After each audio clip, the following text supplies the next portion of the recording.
Another date with destiny for Theresa May, another defeat. Today, only the fourth worst in history. After the very worst, only 2 months ago. Any other Prime Minister would be finished, and indeed, this might yet be the beginning of the end for her premiership. Perhaps, more significantly, even the beginning of the end for Brexit itself. MPs will vote on an Article 50 extension on Thursday, with a vote beforehand on Wednesday on no deal, highly likely to be rejected.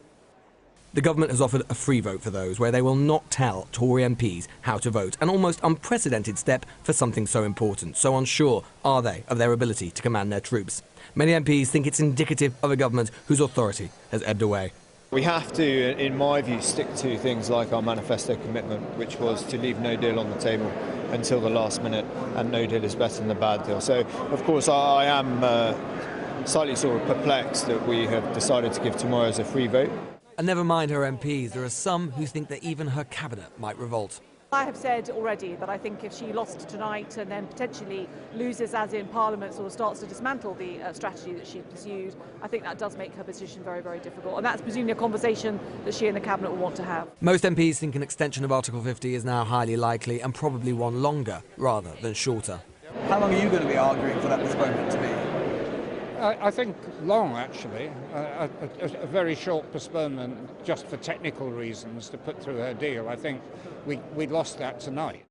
The question is, will it even be permitted? Donald Tusk, the President of the EU Council, said tonight, should there be a UK reasoned request for an extension, the EU 27 will consider it and decide by unanimity. The EU 27 will expect a credible justification for a possible extension and its duration. The smooth functioning of the EU institutions will need to be ensured.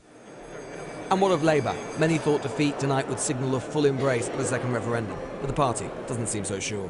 Labour's priority remains our alternative Brexit deal that has a strong and close economic relationship with the European Union. Parliament has seldom seen such paralysis, so rarely had so few within it with so little idea of what happens next. A Prime Minister with no voice, a leader of the opposition with apparently so little new to say, a government which is in retreat from the battlefield. And all of this just over 2 weeks before Britain is due to experience the biggest political, constitutional and economic change we've seen for nearly half a century. A night then full of ironies. Brexiters' votes probably keeping us in the EU for longer. Irony too that Parliament wielded so much power in the face of a Prime Minister with so little, but has no idea what to do with it. Goodall, Sky News, Westminster.